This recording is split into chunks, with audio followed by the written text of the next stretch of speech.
días, muy buenas tardes y muy buenas noches. Sean todos ustedes bienvenidos a este espacio de conversación y reflexión auspiciado por la carrera Liderazgo Pastoral de la Facultad de Teología, Filosofía y Letras de la Universidad de Aquino, Bolivia. Esto es Solideo Gloria, el webinar. Soy el pastor Norman y de verdad que es un gran honor para mí acompañarles una vez más en este espacio que el día de hoy se presenta en forma de entrevista. Una entrevista que es pero muy especial. Hoy tenemos un encuentro que va más allá de lo musical, porque exploraremos cómo la fe y el arte convergen en la música y cómo el mensaje del Evangelio toma forma en melodías y letras, y cómo esto puede impactar no solo a la iglesia, sino también a la sociedad. Nos acompaña un invitado muy especial cuyo trabajo ha logrado conectar la profundidad de la cosmovisión bíblica con una expresión artística auténtica. Juan Calvino, uno de los reformadores, comprendió la importancia de la música y la fe cristiana y dijo en algún momento, un pajarillo, un papagayo, cantarán bien pero sin comprender lo que cantan. Sin embargo, lo propio del hombre es cantar sabiendo lo que dice. Esta afirmación nos lleva a reflexionar sobre un punto crucial. La música en la iglesia no solo es un acompañamiento emotivo, sino un medio para proclamar verdades profundas. A diferencia de cantar sin entendimiento, el creyente tiene el llamado de cantar con conocimiento y convicción, entendiendo bien el mensaje que transmite cada melodía. Desde nuestra universidad, creemos firmemente en el análisis y en la problematización de distintos temas que desafían nuestra fe y la cultura en nuestros tiempos. Como institución académica y teológica, nuestro compromiso es formar líderes con una comprensión profunda de la palabra, pero también con la capacidad de dialogar con un mundo contemporáneo. En este sentido, la música no solo es un arte, sino también una herramienta pedagógica, profética y misionera. La iglesia no solo debe cantar, sino debe saber lo que canta y por qué lo canta. Los invitamos a seguirnos en nuestras redes sociales, a estar atentos a nuestras próximas entrevistas y sumarse a este espacio de aprendizaje. No olvide dejar sus comentarios y compartir esta conversación para que más personas puedan ser edificadas. Dicho esto, y sin más preámbulo, damos la bienvenida a nuestro invitado el día de hoy desde Toronto, Canadá. Está junto a nosotros nuestro hermano Santiago Benavides. Hermano Santiago, bendiciones. Buenos días, buenas tardes y buenas noches para toda la gente que nos escucha. Es un gran honor tenerlo con nosotros. Bueno, muchas gracias, querido Pastor Norman, y un gusto enorme de estar aquí compartiendo este espacio contigo. Me produce también mucha emoción saber que estamos conectados con Bolivia. Sé que transmites desde el Alto y todo esto me trae a mí recuerdos y sentimientos muy especiales porque siempre he tenido un cariño muy especial por tu tierra. Así que bien sea por la salteña que explota en la boca en La Paz o por el silpancho de la yachta. No sé por qué, pero siempre he tenido un cariño muy grande y me siento muy feliz, honrado y pues emocionado de poder compartir este tiempo contigo y todos nuestros oyentes también. No, somos nosotros los agradecidos. Bueno, era justo algo de lo que le quería consultar para poder iniciar la conversación. Bolivia, ¿no? Bolivia. Y generalmente esto es algo que consulto a los entrevistados que generalmente son de otros países.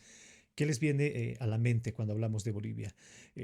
Yo estoy seguro que lo primero que uno de ustedes fue la salteña o de repente un rico silpancho por Cochabamba, pero realmente es grato tenerlo aquí junto a nosotros. Lo hablábamos un poco internamente.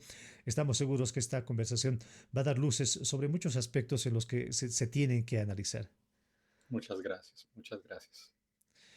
Mi hermano, bueno, quiero decirle y pedirle, por favor, que si usted puede presentarse de manera quizás un poco breve acerca de su conversión, el momento de su llamado, de repente a qué se dedica ahora, cuál es su formación académica, de manera general, si se puede, por favor.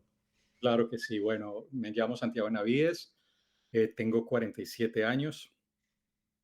Nací en la capital colombiana, en Bogotá, en el año de 1977, aunque crecí en un pueblito de la costa venezolana llamado El Limón. En Venezuela era un gran fanático del fútbol al punto que quería ser futbolista y tenía el apodo de Maradonita porque era el mejor futbolista de mi pequeño poblado costero en el norte de Venezuela. Sin embargo, cuando a comienzos de la adolescencia me mudé a Colombia, descubrí que no era el gran futbolista que yo creía. Quizás porque en el pueblo en que vivía el talento era más bien beisbolero, más que Ujú, futbolístico.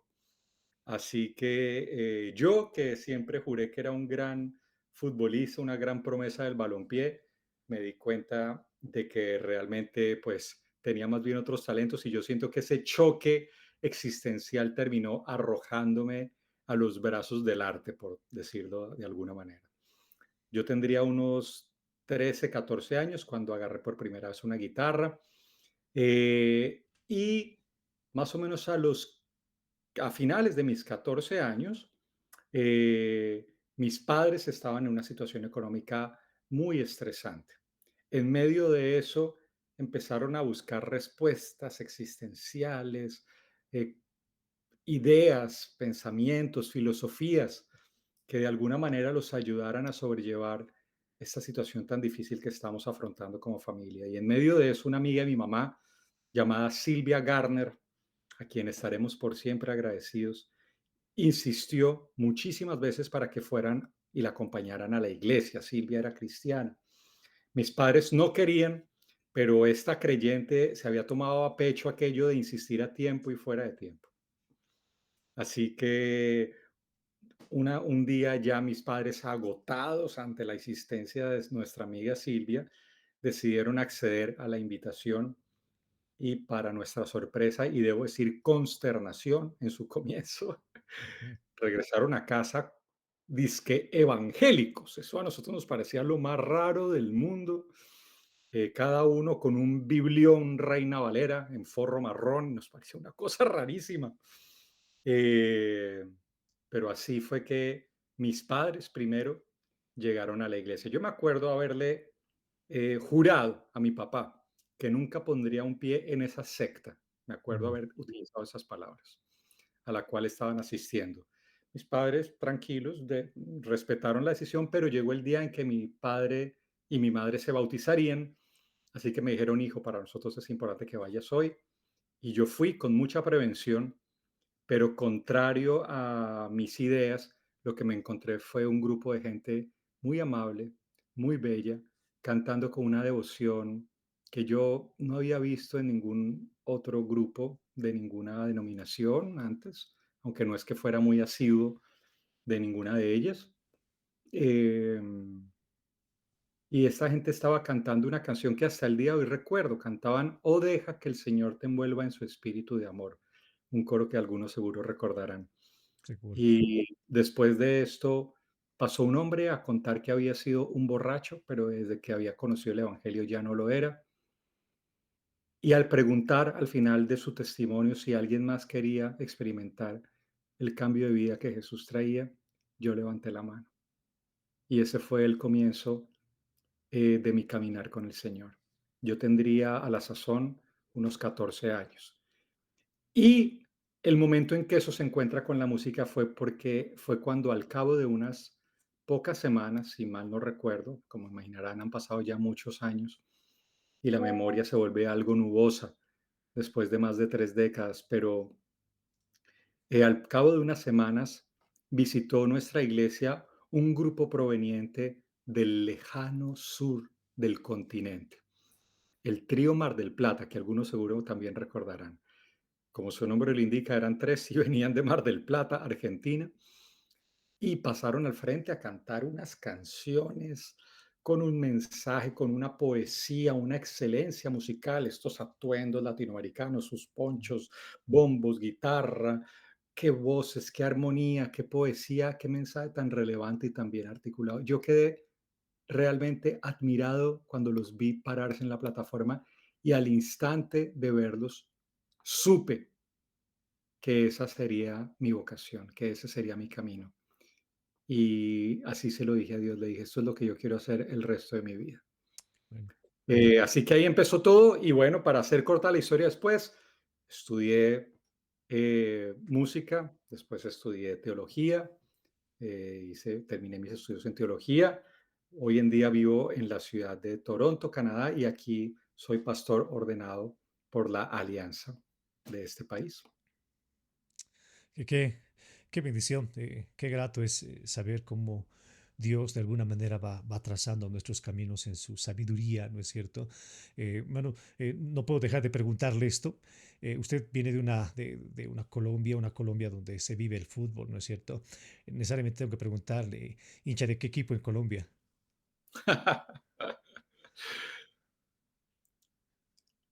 No sabría decir muy bien. Yo siempre he hecho bromas de que vivíamos en Medellín. Primero hay que entender esto. Y los que por ahí estén medio enterados sabrán que en Medellín uno de los equipos de la ciudad es Nacional, el otro es el Independiente Medellín. Y yo siempre que voy a Medellín, me presento como un bogotano. Siempre ha habido, digamos, una especie de rivalidad bromista, digámoslo así, entre Bogotá y Medellín. Ujú. Eh, y digo que en Medellín nos han pasado cosas muy buenas, pero también cosas muy duras.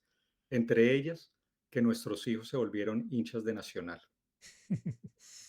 Y yo creo que a punta de burlarme del hecho de que mis hijos sean hinchas de Nacional, yo mismo he terminado teniendo cierto afecto. No me catalogaría un hincha, pero digamos cierto afecto Cierto efecto. al punto que lo distingo sobre otros. Eso por un lado. Y por otro lado, pues yo diría que soy hincha de la selección, más que de un club en particular. Claro, qué bueno. ¿Sabe algo de Bolivia? ¿Algo del fútbol boliviano? ¿Algún nombre que le Eh, venga a la mente? bueno, sí sé algo. Sé que estratégicamente juegan en el alto para dejarnos a todos sin oxígeno. Ah, bueno, aparte de ello, sí, pues bueno, cada uno juega con lo que tiene. Bueno, sí, son Muy cosas de la bien, vida, ¿no? los felicito, la verdad. Sí, Uno hay bueno, que, la particularmente, Biblia dice, haz todo lo que tengas a mano por hacer. Así que, bueno, esa es la traducción futbolística para el caso boliviano. seguro, seguro que sí. Bueno, hace unos meses atrás, cuando jugábamos en aquel alto precisamente contra Colombia, solíamos chatear con un pastor amigo, igual en Colombia, y él sí solía gastarme algunas bromas con respecto a la altura. Pero bueno, particularmente nos pasa lo mismo, ¿no? Cuando descendemos al llano y empezamos a jugar, digamos, en un ambiente al que no estamos acostumbrados, ¿no? Pero son cosas que cada país tiene. Así que, bueno, hermano, gracias por abrirse a la invitación, gracias por hacer de este tiempo un tiempo ameno. Creemos que esta conversación puede nutrir, es nuestra oración, que esta entrevista pueda nutrir, le decía, a líderes, pastores de diferentes denominaciones y jóvenes. Así que entre muchos de estos jóvenes, pastor, hermano, hay una pregunta que recurrentemente nace en ellos: ¿cómo ellos reconocen su llamado? Usted me dijo que en algún momento tenía afición por el fútbol. También me enteré que antes de ser pastor ahora en Toronto, también ejercía pastorado en otro lugar, pero usted decide que lo suyo es la música. Y me preguntaba en ese sentido, ¿no? ¿Cuáles son los motivos para dejarlo todo y emprender este sueño, reconocer que tenemos el llamado de Dios, ¿no? Esperamos que bajen ángeles, es una convicción interna, ambas se juntan. En su caso, particularmente, ¿cómo ha discernido usted el llamado? Bueno, una pregunta muy interesante que a mí mismo me ha tomado muchos años responder. Una pequeña aclaración, cuando dices que soy pastor y que ahora soy pastor, es verdad, tengo ese título, estoy ordenado, así se dice, pero sigo dedicado básicamente al tema de la música y aún mi vinculación pastoral con una iglesia o algo así, siempre es desde el área de formar equipos misioneros con la música y abrir espacios musicales. Y ahora, por ejemplo, en Toronto estamos trabajando en algo que hemos llamado Árbol de Vida. Y Árbol básicamente son espacios musicales en los que ensayamos, comemos y meditamos un texto bíblico. Y a punta de eso estamos estableciendo conexiones, amistades y ahí se está haciendo un trabajo más bien de índole evangelística, digamos. Entonces siempre ha sido relacionado, digamos, con el tema de la música. Sin embargo, en el año 2010 yo ejercía el pastorado en un sentido más clásico y desde hacía algunos meses venía sintiendo que ese no era mi lugar. Eso me producía un tremendo conflicto, porque yo decía, bueno, yo quiero servir a Dios, qué mejor manera que siendo pastor, ¿cierto? Que me parece un llamado importantísimo, absolutamente digno de honra, difícil, difícil no, imposible, imposible sin la asistencia del Espíritu Santo.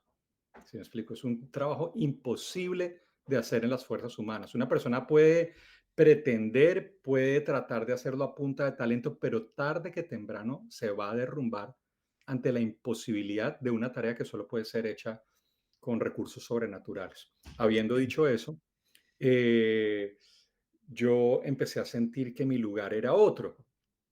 Mm, Sentía el deseo que en ese momento me parecía sospechosamente hippie de colgarme una guitarra al hombro e irme a evangelizar, digamos, por los pueblos, las universidades, las ciudades, como veía que lo hacía el trío Mar del Plata. También crecí un poco influenciado por grupos andariegos, muchos de ellos que vivieron en la época de las dictaduras en América Latina, que terminaron incluso exiliados de sus países y pues se convirtieron en una especie de nómadas musicales que recorrieron medio planeta, eh, digamos, realizando esta labor sin tener mayor certeza que lo que iba apareciendo en el camino. Eh, y yo siento que de alguna manera todos esos insumos fueron la preparación de algo que Dios quería hacer en nuestra vida. Ahora, como digo, me parecía sospechosamente hippie. Siempre me esforcé mucho y ahora creo con los años que vienen, esa es una de las cosas que creo que cambiaría. Siempre traté de justificar mi llamado. Yo partía del hecho de que la gente no me iba a creer, le iba a parecer infantil o adolescente o no lo suficientemente serio o, ¿cómo decirlo? O productivo, digámoslo así, ministerialmente hablando. Entonces, siempre me esforcé por dar cifras, por tener objetivos estratégicamente pensados, por justificar lo más posible el alcance de una canción. Y hoy en día me doy cuenta de que Dios era el menos interesado en todas esas proyecciones estadísticas. Eh, yo empecé a sentir que Dios nos llamaba a esto. Como les digo, desconfiaba, no solo desconfiaba yo mismo, sino que me producía terror por el aspecto financiero. Yo venía un poco, como ya mencioné, del trauma, porque fue un trauma de ver la quiebra económica de mi familia, de ver las angustias que esa situación produjo y algo que no quería ni experimentar yo ni someter a mi familia era también a ningún tipo de afugia económica. Así que yo decía, pues muy lindo eso de hacer canciones, pero no quiero de ninguna manera, digamos, exponer a mi familia a una vida de incertidumbre en ese sentido. Todo eso empezó a mezclarse y a, digamos, a subir la presión como si fuera una olla, ¿no? Y en el año 2010 recuerdo que una noche me sentía muy mal, peleando con el llamado, al mismo tiempo sintiéndome culpable de sentir esto, al mismo tiempo sintiéndome culpable por no... en- me venía la acusación de que yo no valoraba el ministerio pastoral y que ahí ya tenía también una bendición que Dios me había dado, no solo ministerial, sino laboralmente. Todas esas voces venían a mi vida y me acuerdo que una noche, por allá en el año 2010, salí con mi esposa y le dije, vamos, nos subimos a un autito que teníamos, fuimos a andar, andamos horas, horas en línea recta con este peso en el corazón y al cabo de unas horas yo dije, listo, ya, vamos a hacer esto. Y si nos equivocamos, Dios nos rescatará. porque una de las grandes herejías que creo que tenemos, de alguna manera metidas en el chip de la occidentalidad, es que no nos podemos equivocar. Si nos equivocamos, si esto es una locura, si vemos que de aquí a un tiempo la situación está complicadísima, bueno, ya recalcularemos, para utilizar ahí la jerga del GPS, Ujú. ¿cierto? Y Dios nos va a rescatar.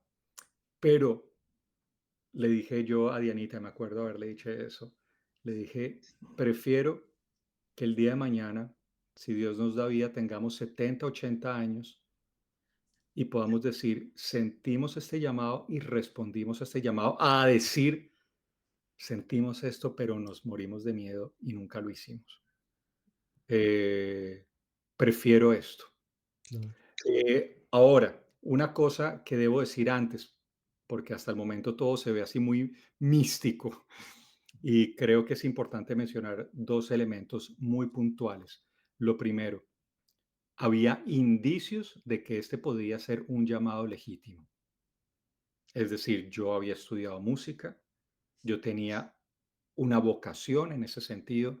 Yo ya estaba haciendo canciones. Cuando cantaba las canciones en el ámbito de la iglesia, la gente me decía, ay, ¿cómo podemos tener esta canción? Había indicios de que por la misericordia de Dios, lo que Él me permitía hacer era de bendición para las personas. No era sencillamente, ay, que yo quiero ser cantante. ¿Sí me explico? Eso me Claro. parece importante porque mucha gente, y hoy en día con el influjo de las redes sociales, los medios de comunicación y todo eso, la gente se imagina la vida glamurosa de un cantante y todo el mundo quiere ser Shakira, con el debido respeto a Shakira, por supuesto, ¿cierto? En este caso, eso no era lo que animaba nuestra vocación. Había un indicio claro de que lo que hacíamos, Dios lo utilizaba en la vida de las personas.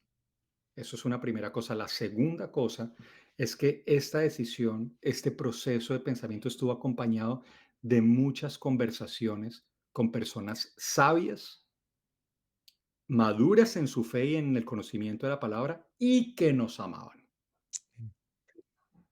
Esos tres elementos, personas sabias, que uno dice, este es un hombre, una mujer con una solidez. Dos, su cristianismo está reconocido porque tienen un recorrido, han pasado experiencias en la vida, tienen ya una visión, una cosmovisión formada, moldeada por la palabra y por su caminar con el Señor. Y tres, gente que nos quería, que no le importaba cualquier cosa lo que fuera a pasar con nosotros, sino que de verdad querían nuestro bienestar. Interesantemente, en todas esas conversaciones, con una notable excepción, pero en todas esas conversaciones el consenso fue el mismo. Ustedes tienen este llamado y hacen bien en responder a esto. Y una de las personas que nos confirmó esto fue precisamente el pastor, que era mi jefe en la iglesia, el pastor titular. Él nos dijo, yo creo que esto que tú estás sintiendo es un llamado de Dios. Hacen bien en responder a ese llamado y queremos ser parte de su apoyo misionero. Y hasta el día de hoy, después de 15 años, esa pequeña iglesia en Bogotá sigue siendo parte de nuestro sustento misionero. Qué bendición. Realmente es grato poder escuchar palabras coherentes, ¿no es cierto? Palabras llenas del amor de Dios, llenas de la sabiduría de Dios, pero también acompañadas de consejo sabio.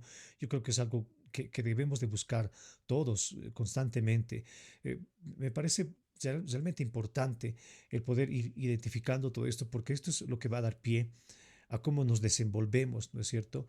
Y en ese sentido, muchos músicos ahora hay una fiebre, se lo decía, hay una fiebre por buscar esto. El día de hoy yo veo a muchos jóvenes interesados en la música, son bastantes jóvenes que se interesan en la música y ellos de alguna manera se van preguntando cuál es su lugar de ellos dentro de la iglesia, pero también dentro de la sociedad. Y en este sentido, yo le quisiera preguntar lo siguiente, ¿no? Eh, ¿Cómo describiría usted cuál es el papel ahora del artista cristiano en la iglesia y si solamente él debería de pensar en desempeñar un trabajo en la iglesia, o quizás él puede mirar un espacio fuera de la iglesia, en un amplio espectro, ¿no? Como es el mundo en general. Bueno, ese es un tema, digamos, que no tiene unas fronteras tan claras, me parece. Eh, Permíteme empezar diciendo eso. Eso es una reflexión que considero útil. Un arquitecto cristiano hace su trabajo para la gloria de Dios. Sí, sí, sí, claro, Convenimos en que claro. sí, ¿cierto? ¿Significa que por eso solo construye templos? Seguro que no. Seguro que no. Un chef cristiano hace su trabajo para la gloria de Dios, por supuesto. ¿Significa que solo prepara santas cenas? Obvio que no, ¿cierto? Un músico cristiano hace su trabajo para la gloria de Dios. Significa, pregunto, que por eso solo debe hacer música para el uso tradicional de la iglesia. Es una pregunta. Y creo que la reflexión en torno a esa pregunta debe guiar nuestro camino en ese sentido. Mira que la pregunta no es hacer música cristiana o no cristiana, porque creo que a veces, no porque creo que esté mal de ninguna manera el adjetivo cristiano, sino porque creo que a veces tenemos un concepto muy limitado de lo que significa ser cristiano. Yo conozco muchos artistas cristianos que me dicen, ay, yo tengo canciones cristianas y canciones no cristianas. Yo le digo, yo no creo que eso sea posible. Puedes tener canciones de temática, digamos, más abiertamente alusiva a tu fe y puedes tener otras canciones que de pronto están centradas en otra temática, pero tu cristianismo tiene que estar igualmente presente en ambas. Si yo hago una canción de amor para mi esposa, ¿es una canción cristiana o no? Claro, claro. Tendría que serlo.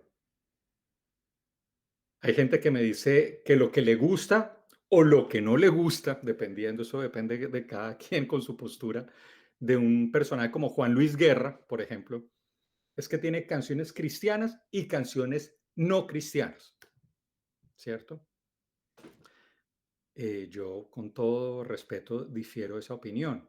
Yo creo que desde que Juan Luis se volvió cristiano, todo lo que hace, así sea andar el Niágara en bicicleta o así sea Mi padre me ama tanto, son canciones que provienen de su labor como artista que glorifica a Dios, ¿cierto? Ujú. Entonces, yo creo que esa es la pregunta. Eh, Traducir eso en límites precisos de hasta dónde un artista cristiano puede involucrarse en una orquesta, digámoslo, o algo así. No quisiera llegar hasta allá porque creo que eso varía un poco según el proceso de cada quien, ¿no? Dios escribe una historia con cada persona, y yo creo que hacemos bien en respetar lo que el Espíritu de Dios muestra a cada quien. Yo conozco artistas cristianos excelentes, excelentes músicos, excelentes cristianos que tienen una vida musical profesional activa en el contexto comercial de su ciudad o de su país o incluso internacionalmente. Y son personas de cuyo testimonio no me cabe la menor duda. De la misma manera, conozco otras personas, excelentes cristianos, que no son personas dominadas por ningún tipo de legalismo, que consideran que no deben estar en esos ambientes.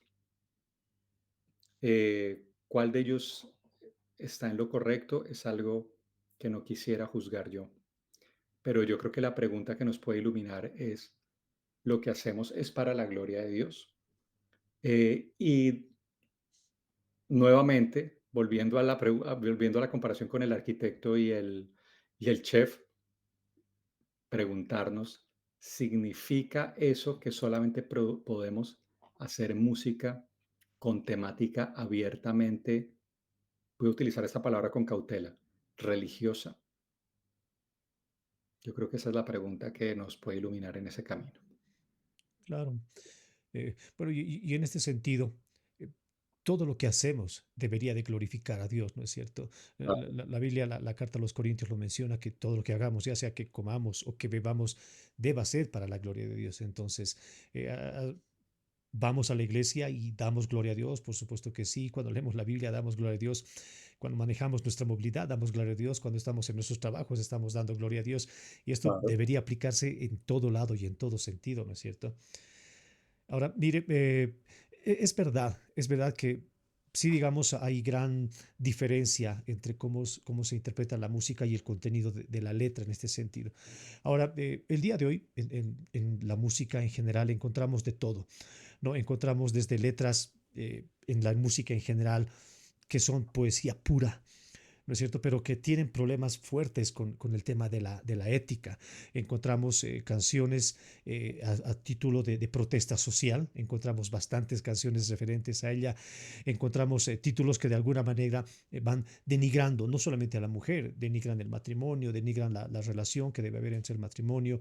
Y en este panorama tan diverso que tiene la música, muchos no tienen ese compromiso con la ética, mucho menos con una ética, con una ética bíblica.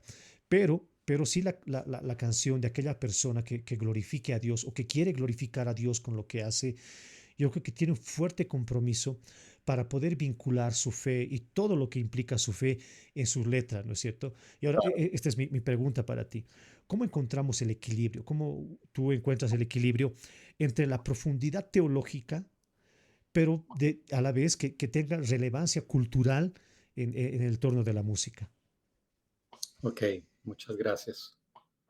Encontrar equilibrio entre la relevancia cultural y la y la profundidad fidelidad teológica y la profundidad teológica, digámoslo así, ok. Bueno, antes de esto, eh, creo que es importante recordar algo con lo que yo me he encontrado, que me ha sorprendido, y es que como ahora soy un inmigrante que vive aquí transido de nostalgia por su tierra latinoamericana, con frecuencia en las reuniones con toda la inmigrantada latina, saco la guitarra y me pongo a cantar canciones folclóricas de nuestros países. Y cantándolas he encontrado unas frases que yo digo, uy, pero ¿qué estoy cantando? Y me he sentido muy cuestionado y muy confrontado al punto que yo le digo, yo le digo a mi esposa y a mis amigos, les digo, yo no puedo cantar eso, no puedo. A ver, me quiero explicar, no es que sienta un impedimento religioso, es que la Biblia dice en Proverbios que del fruto de la boca se saciará el vientre, por ejemplo. Entonces, ¿qué cosas está uno proclamando, afirmando? Yo sé que con esto voy a sonar muy pentecostal, pero ¿qué cosas está uno declarando con la boca? Que, como dice el apóstol Santiago, es un timón que dirige el curso entero de la vida. Entonces, yo creo que ahí el problema, por supuesto, es que hay letras más o menos constructivas o algunas francamente muy destructivas y eso es un hecho. Eh, Buena parte de nuestro pueblo consume algo completamente destructivo, nocivo, dañino, pernicioso, embrutecedor, ¿sí? Que nubla la inteligencia, los sentidos, la capacidad de ver belleza, que contamina completamente el don de la sexualidad, todo eso es verdad. Pero a mí, digamos, lo que más me preocupa es qué cosas está uno eh, añadiendo a la vida, qué cosas está uno poniendo en el cauce de la vida, es que están determinando el cauce de la vida por el hecho de cantar declaraciones que no corresponden al propósito que Dios nos ha dado, ¿cierto? Eso para mí es la gran preocupación. Habiendo dicho esto, pasemos a responder propiamente tu inquietud. ¿Cómo hacerlo? Yo no he podido, después de todos estos años, llegar a una fórmula acerca de cómo uno puede hablar relevantemente a la cultura y al mismo tiempo que se mantenga esa fidelidad a la Biblia. Pero sí he encontrado una beta promisoria y es esta: hablar auténticamente desde la propia lucha, desde desde mi propio conflicto con la fe, desde mis propios sufrimientos, desde mis propias dudas, preguntas, certezas de cómo las promesas de Dios, por ejemplo, vienen a rescatarme, en este caso, en mi peregrinaje como inmigrante en un país extranjero, por ejemplo. Yo he encontrado que esa es quizás la beta más promisoria para poder hablar con profundidad y relevancia sin que nuestra labor se convierta en una especie de folleto propagandístico, en una especie de, ¿cómo es que se llaman estas canciones? De jingle religioso, sino que de verdad tenga una carga existencial. Mira que los salmos justamente exploran esa misma mina de riqueza personal, la carga de David, sus experiencias, sus dolores, sus preguntas, su cuestionamiento ante las injusticias que veía. Y hablar desde ese lugar es lo que lo hizo tan profundo, tan fiel al corazón del Señor. Recordemos que dice que tenía un corazón conforme al de Dios. Y en tercer lugar, tan profundamente humano al punto que miles de años después sus escritos siguen siendo un espejo para el alma de tantos en cada cultura del mundo. Eh, Así es Lewis, el famoso autor de las Crónicas de Narnia y tantas otras obras. Recomiendo todo lo que puedan leer de C.S. Lewis, por favor. Seguro. Todo, todo, todo, todo, absolutamente todo. Eh, Él contaba una anécdota acerca del éxito inesperado que tuvo la publicación de las famosas Cartas del Diablo a su sobrino, un libro que Lewis publicara, que fue que el libro llegó a ser una compilación de varias cartas que él publicó en un periódico británico. Y cuando el libro se convirtió en tal suceso, un fenómeno de ventas, imagínense, para un autor cristiano, súbitamente se vio en la cúspide de la fama literaria.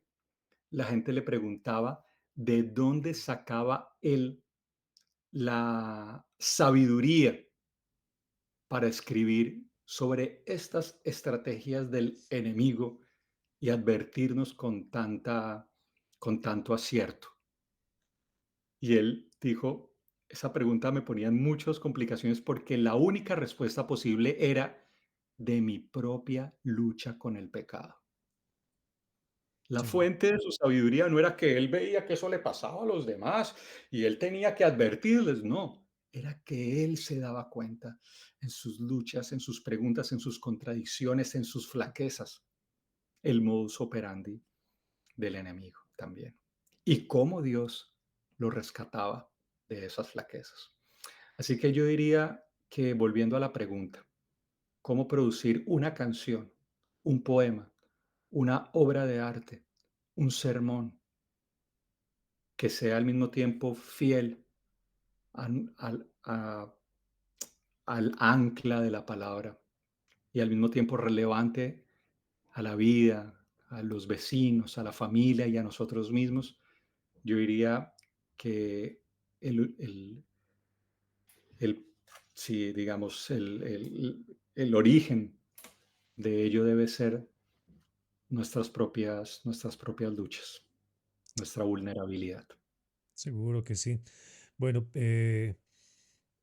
a medida que va pasando el tiempo, ¿no? Nuestra mente se va llenando y es lo que Pablo constantemente lo habla en la carta a los romanos, nuestra mente es renovada, ¿no es cierto? Y vamos adquiriendo, vamos reseteando nuestra mente, desaprendiendo muchas cosas y aprendiendo otras, ¿no? Así que en este sentido creo que eso permea, se ve permeado prácticamente todas tus canciones. Y ya que hablabas de las debilidades y de todo lo que tenemos como seres humanos, yo veía en algunas de tus canciones, por ejemplo, temas de Nada me vale, o Se me olvida, El mail, o ¿Quién me librará? O sea, no tienes temor de exponer nuestras miserias, de exponer nuestras debilidades, ¿no es cierto? Porque muchos, y aquí, bueno, debo de hacer alusión a muchos músicos cristianos, eh, realzan la victoria, ¿no? La victoria de nuestra fe, realzan la victoria y siempre ha sido permeado de esto. No digo que esté mal, pero y esa era, ¿no? O sea, ¿por qué mostrar nuestras miserias? ¿Por qué mostrar nuestras debilidades en canciones? Bueno, yo creo que ahí es donde nos volvemos realmente hermanos, ¿no? Voy a responder con una anécdota casi infantil o una ilustración infantil, pero todos seguramente, bueno, no todos, pero muchos habrán visto la película Toy Story, famosísima. Y resulta que recordarán muy bien que estaba el, el guerrero este interestelar Buzz Lightyear que aterriza en el cuarto de Andy, el niño protagonista de la película. Y este guerrero cree que es un guerrero. Todos los demás juguetes se dan cuenta que él es un juguete, pero él cree que es un guerrero hasta que un día se lanza a una ventana creyendo volar, no lo logra, cae y se le rompen los brazos y queda un juguete maltrecho, pero sobre todo se da cuenta de que es un juguete. Y hay algo tremendo que pasa ahí, y es que en ese momento Buzz Lightyear se vuelve parte de la comunidad de los juguetes. Cuando nosotros hablamos de nuestras fragilidades, ahí creamos el espacio para encontrarnos con los demás. Si no, nos pasa como en una canción de Lelutier, el famoso grupo de cómicos argentinos. Lamentablemente, en estas generaciones casi no se escuchan ese tipo de producciones artísticas, pero les recomiendo, escuchen Lelutier, es fascinante. Se escribe Les Luthiers. Y por ahí tenían una obra cuyo nombre se me escapa, en la que empezaba como un comercial de publicidad diciendo usted que triunfa igualmente en los negocios y en los negocios más y en los deportes más exclusivos. Usted que está acostumbrado a que los hombres lo envidien y las mujeres lo admiren. Usted que disfruta del éxito como una actividad más. Usted podría decirnos cómo hace.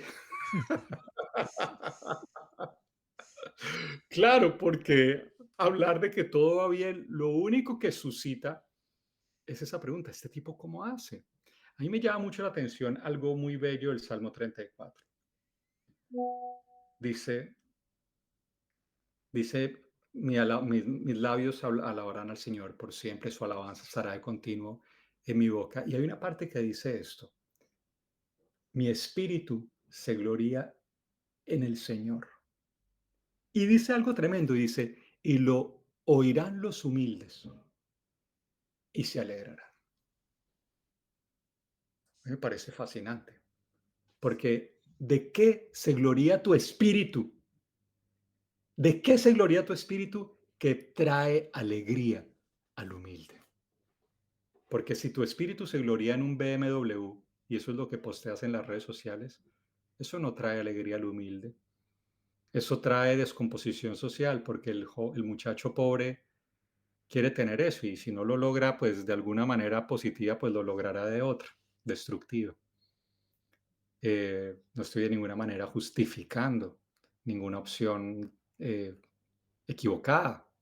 Lo que estoy diciendo es de qué se gloria tu espíritu que produce alegría en el humilde. Y yo siento que tenemos que ser vulnerable en las canciones, en el arte y en la vida, es gloriarnos de algo que trae alegría. a los humildes. Excelente. Y sumemos a esto las bienaventuranzas, ¿no es cierto? Recae la bienaventuranza sobre el que llora, sobre el que llora de su condición, sobre el que no se sabe bueno, no se sabe perfecto y constantemente llora. Y la bienaventuranza recae sobre él porque ahora llora, pero después va a reír, ¿no es cierto? Así que, bueno, yo creo que son canciones que de alguna manera reflejan el diario vivir, el cristiano en la calle, el cristiano en su vida. Muchas gracias, hermano. Bueno, quiero decirles a todos nuestros hermanos que ahora nos están viendo a través de YouTube, por favor, ¿qué es lo que usted piensa de estas preguntas que le estamos formulando a Santiago? ¿Piensa usted lo mismo? ¿Difiere? Le pedimos que en la caja de comentarios usted coloque su comentario desde donde nos escucha. También quisiéramos saberlo. Envíenle un saludo a nuestro hermano Santiago. Díganos desde dónde se conecta. Para nosotros va a ser una gran alegría el poder saludarle en nuestro siguiente webinar. Así que denle me gusta a esta entrevista. Compártalo también entre sus redes sociales. Va a ser una gran bendición para nosotros. Hermano Santiago, sin embargo, hablando de la música, existe un serio debate entre los ritmos que se deben tocar, ¿no es cierto? Y esta es mi pregunta particular es usted, ¿cómo usted decide qué ritmo tocar y qué ritmo no? Problema. Honestamente, nunca me he hecho esa pregunta. Honestamente, nunca me he hecho esa pregunta, aunque entiendo la razón por la cual se hace. Eh, yo diría que, a ver, aquí hay un tema técnico, ¿no?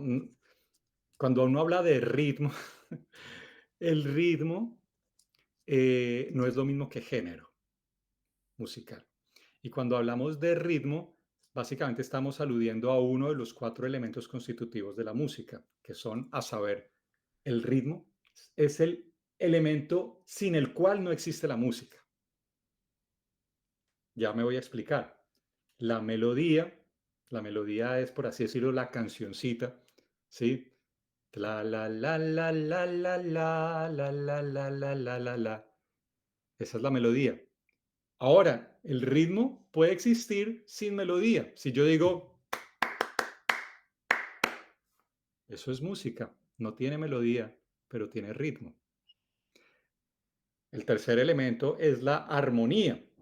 Entonces, es que aparte del ritmo y la melodía, aparece un acompañamiento distinto a esto. Entonces, digamos, en uno de los ejemplos más comunes y populares es lo que llaman hacer la segunda voz. O, por ejemplo, cuando alguien se acompaña en una guitarra, pone el acorde de do mayor, de fa, de do, de sol y después de do. Ese acompañamiento significa que hay una armonía. Entonces, notemos esto. Tenemos ritmo, melodía, armonía y por último tenemos el timbre, porque no es lo mismo en una flauta que hacerlo cantado con la voz humana. Son dos timbres diferentes, ¿cierto? Entonces, cuando hablamos de ritmo, no puede haber tal cosa como un ritmo prohibido, aunque Bien, a lo largo de la historia, especialmente de parte de la iglesia, ha habido desconfianza hacia ciertos elementos musicales como tal. En el aspecto melódico, por ejemplo, había un intervalo, el famoso tritono, eh, que en la época, oigan esto, en la época, digamos, antigua del medioevo, era llamado el diablo en la música. Entonces siempre ha habido, digamos, este intento de desconfiar, o más que intento, esta reacción de desconfiar ante lo que nos parece un poquito, de alguna manera, disonante o que nos saca del afecto que identificamos con lo espiritual, ¿cierto? Pero ritmo, armonía, melodía y timbre son básicamente elementos musicales. En ese sentido, no considero creo, que estén prohibidos o sean desaconsejables más de lo que es desaconsejable un color, por ejemplo. ¿Sí me exacto. explico? Ahora, volviendo a la pregunta que es la que creo que realmente está en el fondo, es el tema de los géneros. Esa es la pregunta. O sea, ahí debo de reformular. Creo que me he expresado completamente mal. Los estilos musicales, ¿no? Los géneros Eso. musicales. ¿Son todos los géneros válidos para poder llevarlo como un vehículo para comunicar el evangelio? ¿No? Bueno, también ahí no son tan claras las fronteras. Yo voy a decir mi opinión. ¿Listo? Mi opinión que no tiene por qué ser la de cada quien, por supuesto. Miren, cuando yo necesito en mi propia vida cosas que me traigan paz y que me produzcan pensamientos y emociones positivas. Eso es lo que yo necesito en mi vida. Entonces, ¿qué pasa? Cuando hay un género que por sus elementos musicales me resulta excesivamente ruidoso o estresante, pues sencillamente no me trae algo que yo quiera en mi vida. Ese es mi caso personal, ¿cierto? Eso uno. Dos, otra consideración. Hay géneros que prácticamente han sido construidos en torno a un mensaje, ¿cierto? Significa que no se puede reprogramar y hacer con otro mensaje. Significa que no se puede hacer, por ejemplo, reggaetón cristiano. No, no estoy diciendo que no se pueda, pero de alguna manera los géneros han sido, digamos, se identifican muy fuertemente con un tipo de mensaje. Sin embargo, como digo, hay quienes han explorado la posibilidad de poner otro mensaje y me parece que es un camino válido y no es un camino novedoso ni inventado de ahora. Ya desde la antigüedad, en la época de los peregrinos que transitaban por los caminos europeos y con frecuencia paraban en las posadas camineras, se veían ante la tentación de cantar canciones de borrachos en estas posadas. Los monjes escandalizados le cambiaban la letra a estas canciones populares, ¿cierto? Era una técnica antigua que se llamaba contrafacta, que significa rehacer. Eso mucha gente lo ha hecho hoy en día también y me parece que de alguna manera es legítimo. A mí puede que no me guste, pero, pero yo pienso una cosa, yo pienso una cosa. Si los chicos están escuchando canciones en ciertos géneros, en ciertos ritmos, con ciertas estéticas, yo entiendo, aunque a mí no me guste, aunque yo no consuma eso, yo entiendo el hecho de que haya quienes en un salir al encuentro de estos chicos y de estas audiencias produzcan ese tipo de música. Yo una vez tuve una experiencia completamente extraña en Medellín y es que me invitaron a cantar a una iglesia de metaleros. Me explico cuando digo metaleros, yo sé que allá en La Paz hay un movimiento de metal fuerte, Sí. ¿cierto? Y yo fui a una iglesia de metaleros. Cuando llegué, yo estaba con mi guitarrita, yo iba caminando por la calle y yo decía, ¿dónde será la iglesia? ¿Dónde será la iglesia? Cuando veo un local con todas esas letras góticas, pues típicas del metal, sale un tipo con unos extensores en la oreja, con un aspecto pues así como de ultratumba, y me dice, hermano, tú eres el que viene a cantar y yo no lo podía creer. Yo le digo, sí. Y entré al culto, la mitad del culto fue con metal, todos los tipos haciendo así. Después de eso predicaron el evangelio, se bautizó una persona y después pasé yo y canté, ¿cómo es la mirada de Jesús? Entonces, fue las cosas más surrealistas que me han pasado en la vida. Francamente, no me siento bien de decir que eso no sea legítimo. No es lo que a mí me gusta. Yo jamás escucho metal por mi propia cuenta, jamás. ¿Sí? No, es más, no entiendo cómo alguien lo escucha. Pero eh, no me atrevo a decir que esa no sea una experiencia legítima. Mm. Claro. Bueno, muchas gracias por la sinceridad de tus palabras. Santiago, en muchas de tus canciones tú abordas un mensaje importante sobre la misión y la responsabilidad que tiene la iglesia de llevar el evangelio a todos los lugares. Un ejemplo claro, por ejemplo, es Si no llenamos la tierra. Es una canción en la que invitas a todos a poder llevar el evangelio y sus implicancias donde quiera que nosotros vayamos. Con este mensaje, qué buscas transmitir con esta canción? ¿Crees que realmente que los creyentes deben de responder a este desafío? Claro. Bueno, mira, esa canción a mí me ha causado cierto conflicto personal. no con otros, sino personal. Y es que yo me arrepiento de haber mencionado a personas por su nombre. Me arrepiento de eso y lo he publicado en mis redes sociales. Eso es algo que me pesa. Quisiera haberlo hecho de otra manera, pero el mensaje de fondo sí me parece real. Claro. Y es, sí, para el que no conozca la canción, el estribillo dice, si no llenamos la tierra con la vida de Jesús, entonces la oscuridad se disfrazará de luz. Claro, si nosotros no estamos guiando a nuestros jóvenes, si nosotros no estamos viviendo de una manera inspiradora, si nuestra vida no se ve como una alternativa ante la alienación del sistema, pues entonces otras cosas van a pretender ser la luz que todos necesitamos para seguir el camino, especialmente pienso en nuestros niños y jóvenes.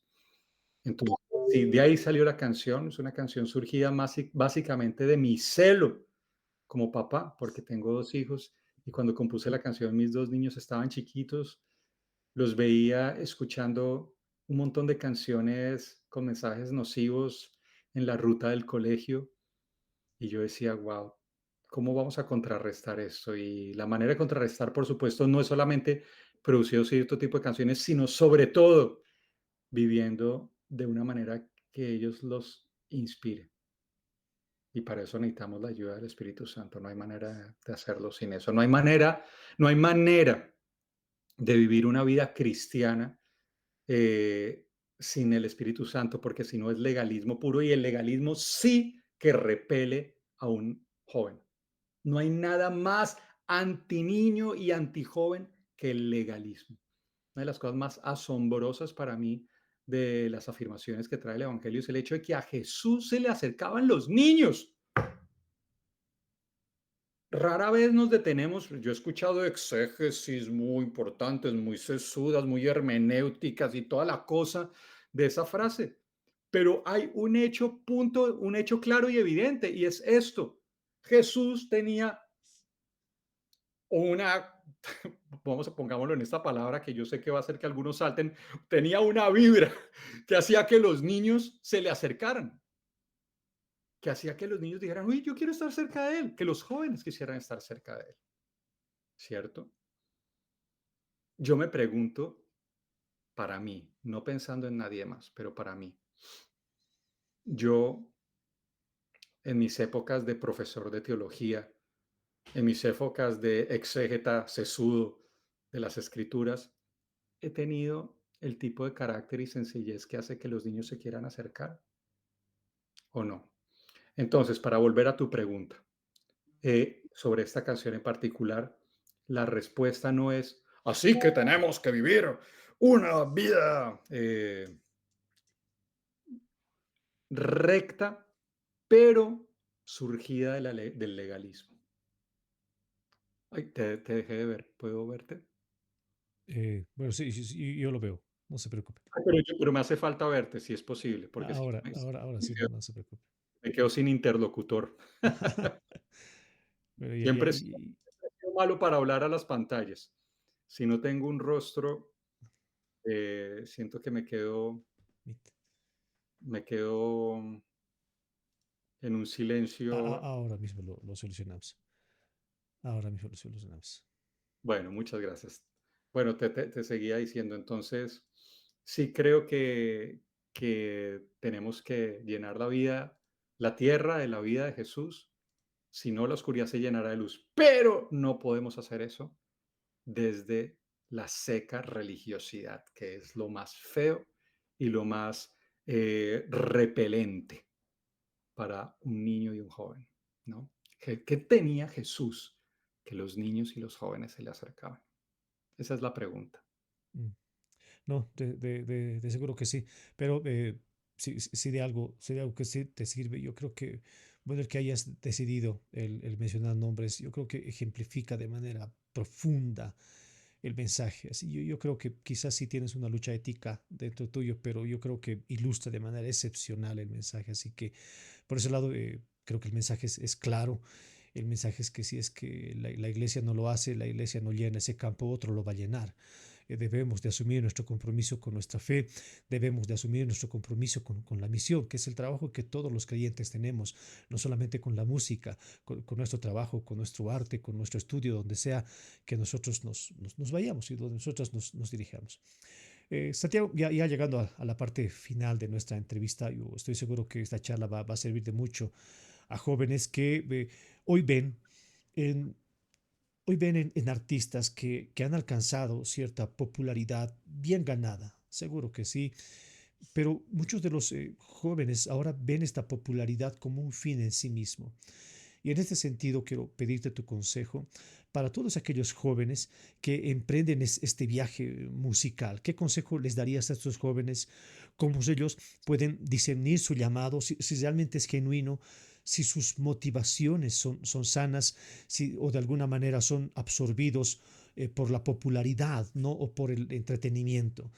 ¿Qué consejo les darías a estos jóvenes que quieren emprender esta carrera? Bueno, en primer lugar, un abrazo para ellos, que el Señor los bendiga. Siento un, sí, un amor y una ternura muy grande hacia cada persona que tiene esta inquietud, quizás por el hecho de que yo mismo viví todo ese proceso. Una de las cosas que soñamos con mi esposa es abrir espacios para encontrarnos por ahí, cuando vayamos a Bolivia, de pronto, ahí de pronto con la universidad o algo así, abrir una noche de encontrarnos, de charlar, de comer juntos, de cantar al final. Eh, Tenemos ganas de generar esos espacios. Así que en primer lugar, un abrazo muy cariñoso a todos ellos. Eh, eso es un tema que eso no se va a resolver así de simplemente, pero yo he encontrado una constante en la vida y es eso. Lo primero que quiero decir es que tenemos promesas de Dios. En particular estoy pensando en la famosísima promesa de Mateo 6 32 y 33 cuando dice, no se preocupen por lo que habrán de comer, por lo que habrán de vestir, y dice, porque esas cosas les preocupan a los que no conocen a Dios. Yo muchas veces me siento como si fuera uno de esos, porque a veces también todavía se lucha con algunas de esas preocupaciones. Pero dice Jesús, más bien preocúpense por el reino y su justicia, y todo lo demás vendrá por añadidura. Y yo he encontrado que esa puede ser una de las promesas más útiles a la hora de pensar en dedicarse a un llamado como servir al Señor a través del arte. Hay muchas preguntas, el mundo, claramente la industria propone un modelo, no digo que esté mal en sí mismo, yo creo que está muy bien y es válido que una canción se viralice, que eso genere regalías por streamings. Yo creo que eso, todo eso son recursos, el Señor se puede valer de todo, ¿cierto? Pero, yo creo que el camino hacia la sostenibilidad es el camino de la fe, basado en esa promesa. Es decir, sientes que estás llamado a hacer canciones, llamada a hacer canciones, sientes que quieres servir al Señor con eso. ¿Has visto evidencia? Cuando digo evidencia, no es evidencia matemática, por supuesto, no es que hiciste un experimento y entonces 2 más 2 sumo 4, no estoy hablando de eso, pero has visto evidencia de que realmente esta labor es algo que puede producir fruto en las manos del Señor, empieza a servir, empieza a servir. Yo te digo una cosa honestamente, yo empecé a hacer música cantando en barrios muy desfavorecidos en el sur de mi ciudad natal, en Bogotá. Y allí, en medio de estas comunidades, cantando canciones que en ese momento yo mismo no entendía muy bien, coritos antiguos y todo eso, empecé a notar que la música le traía consuelo a una señora que había perdido un hijo. Empecé a notar que una canción hacía que un hombre que luchaba con la adicción se sentara y llorara. Y yo me di cuenta de que eso era algo especial. En ese momento nadie me pagaba un centavo. Teníamos que poner el bus, teníamos que poner el pago del almuerzo. Después, cuando arrancamos este camino a tiempo completo, me acuerdo, con mi querido amigo Mario Colmenares, con quien hicimos algunos de los primeros viajes allá a La Paz. eh, con Mario nos colgamos las guitarras, íbamos a cantar a las universidades.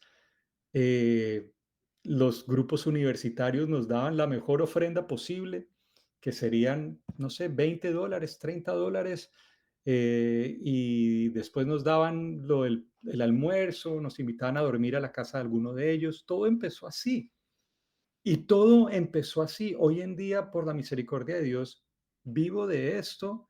Todavía de vez en cuando tenemos preguntas en torno a cómo va a ser algo, porque a veces hay situaciones que se nos salen de nuestro presupuesto y Dios siempre ha hecho algo, pero todo ha sido un camino en el que decimos, Señor, sentimos que tú nos llamaste a esto y confiamos que tú nos vas a sostener, y hasta el día de hoy así ha sido. Ahora déjame decirte una cosa. Yo no soy un chico de una familia acomodada bogotana. Yo empecé cantando en los buses de Bogotá. En esa época ni era cristiano. Cantaba unas canciones con unos mensajes terribles, me acuerdo. Después, como suelo decir, después me volví cristiano y se me dañó el negocio. Pero ¿por qué digo esto? Porque a veces la gente dice, ah, bueno, pues un tipo como Santiago, quién sabe en qué cuna de oro habrá nacido, ahora vive en Canadá, ¿sí me explico? Yo te quiero decir una cosa, yo crecí en las calles bogotanas y un pequeño paréntesis respecto a lo de vivir en Canadá. Yo estoy aquí por una circunstancia muy puntual, pero mi corazón, a menos que el Señor tenga otra instrucción, mi corazón está en América Latina. Y cuando esa instrucción sea cumplida, cuando ese propósito por el cual vinimos acá sea cumplido, yo tengo el plan de estar en mi tierra, pero nuevamente eso está en las manos del Señor, eso no es una decisión que yo pueda tomar muy personalmente. Volviendo a lo que te estaba diciendo, me gusta decir eso porque a veces se imagina la gente que uno ha crecido quién sabe en qué cuna de oro, que uno vive ahora en un país del primer mundo, entonces pues que así es muy fácil hablar, que uno no está rodeado de la pobreza, de la falta de oportunidades, de la corrupción de nuestros países en América Latina. Pero yo te quiero decir una, una frase que para mí ha sido muy clara a lo largo de estos últimos años, y es esta: las promesas de Dios no operan solo de Miami para arriba. Las promesas de Dios son el recurso que Dios ha dado para que los jóvenes de nuestras sociedades en América Latina encuentren su camino. Y con ello, todo lo demás, como dijo Jesús, todo lo demás. Yo no estoy diciendo que las promesas de Dios sean el truco para volverse millonario, por favor, no me malentiendas. Lo que estoy diciendo es que si Dios te dice que busques su reino y Él va a suplir tus necesidades, Él va a cumplir eso independientemente del contexto o de la adversidad que estés enfrentando. Eso es lo que yo he aprendido. Y mira, si fuera por el punto de vista humano, ¿cómo recomendar un camino que parece incierto? Pero desde el punto de vista de la fe, que es más certero que lo que nuestros sentidos perciben, te puedo decir que Dios es fiel y que no tengas miedo de confiar en su fidelidad.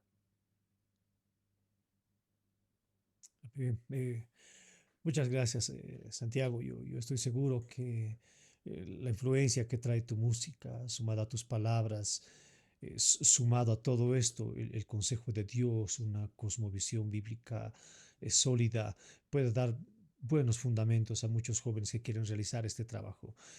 Queremos agradecerte a nombre de la carrera Liderazgo Pastoral, a nombre del decano de la carrera, el arquitecto Jorge Dorweiler, a nombre de todos los docentes, a nombre de todos los estudiantes. Gracias de verdad por haber aceptado la invitación de la universidad. Esperamos de verdad que no sea la última vez. Dios nos permite en algún momento también poder contar con tu presencia cuando llegues a Bolivia.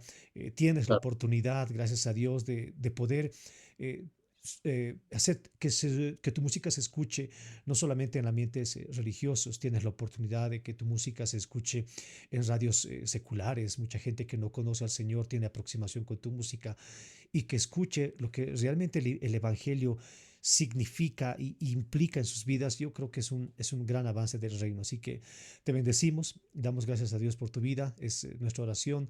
Que Dios siga utilizando tu vida, es nuestra oración que sigas bendiciendo a muchas más personas. Así que Santiago, de verdad estamos muy agradecidos contigo, pero quiero robarte 2 minutos más de tu tiempo.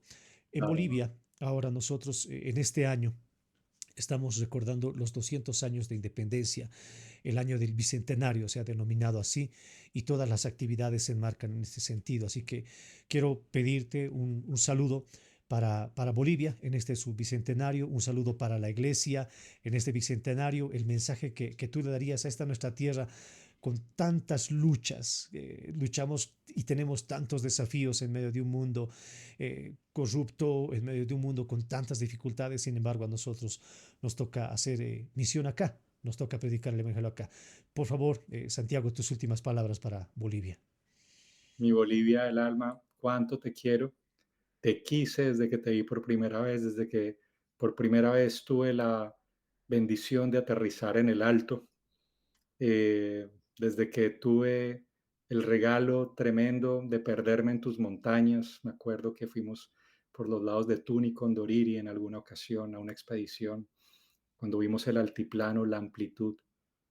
Te quiero con el alma, tierra preciosa, y pido al Señor que, que bendiga de una manera especial tu iglesia, Bolivia. Eres sal y luz. El Señor te ha puesto ahí con un propósito muy grande. Eh, Verdaderamente no es casualidad que sean el techo de América.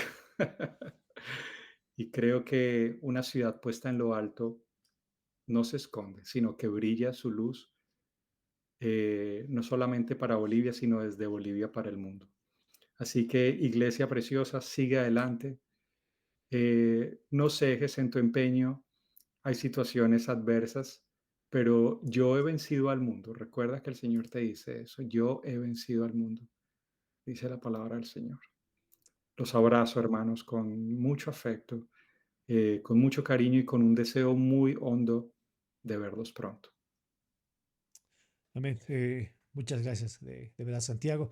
Esperamos vernos pronto, esperamos tener la posibilidad de poder estrechar nuestras manos, darnos un abrazo y conocernos personalmente. Va a ser realmente un gran honor. Muchas gracias, Claro. estamos bendecidos. Gracias por acceder a la invitación de la carrera. Que el Señor te bendiga. Dios quiera que nos podamos encontrar en otra oportunidad. Que el Señor te bendiga. Muchas gracias, Santiago. Hasta otra oportunidad. A ti, querido Norman, Dios te bendiga. Muchas gracias. Y bien, bueno, nosotros queremos agradecer a todos los estudiantes que han estado conectados a la sala. Queremos agradecer a todo el pueblo de Dios que ha estado escuchando atentamente esta conversación. Si esta conversación ha bendecido su vida, lo mejor que usted puede hacer es compartir esta transmisión. Dele un me gusta, recomienda esta transmisión a los hermanos de su iglesia, a otras personas. Esto va a beneficiar mucho, no solo al crecimiento del canal, a la difusión del Evangelio, a la difusión del mensaje, que es nuestra verdadera intención. La siguiente semana, si el Señor así lo permite, estaremos nuevamente a este mismo horario y por estos mismos medios. Esto ha sido Solideo Gloria, el webinar. Que el Señor les bendiga. Gracias a todos. Bendiciones. Bueno, Santiago, muchas gracias.